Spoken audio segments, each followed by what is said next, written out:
Après 10 jours de conflit armé, un cessez-le-feu a été conclu ce jeudi entre Israéliens et Palestiniens.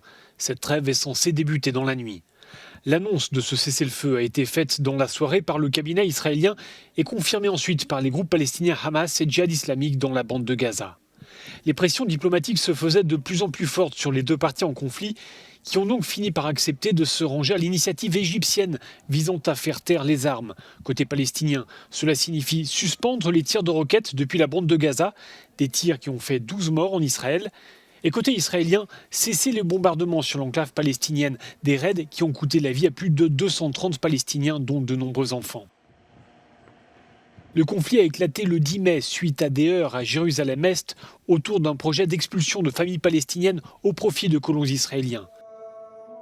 L'État hébreu et le mouvement islamiste Hamas, au pouvoir dans la bande de Gaza, se sont accusés mutuellement d'avoir déclenché les hostilités. Un bras de fer d'une violence inédite depuis 2014. Face à cet engrenage de la violence, plusieurs pays ont cherché à user de leur influence pour obtenir un cessez-le-feu.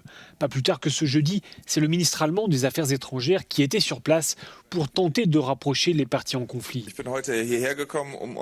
Je suis venu ici pour vous dire ma solidarité, avait-il indiqué à l'issue de sa rencontre avec Benyamin Netanyahou. Nous avons souligné à maintes reprises ces derniers jours, et nous continuerons de le faire à l'avenir, qu'Israël a le droit de se défendre contre de telles attaques massives inacceptables. De leur côté, les États-Unis avaient dépêché un émissaire. L'Union européenne et l'ONU avaient exhorté Israéliens et Palestiniens à mettre un terme à cette flambée de violence. Mais c'est surtout l'Égypte qui semble avoir joué un rôle primordial dans la médiation.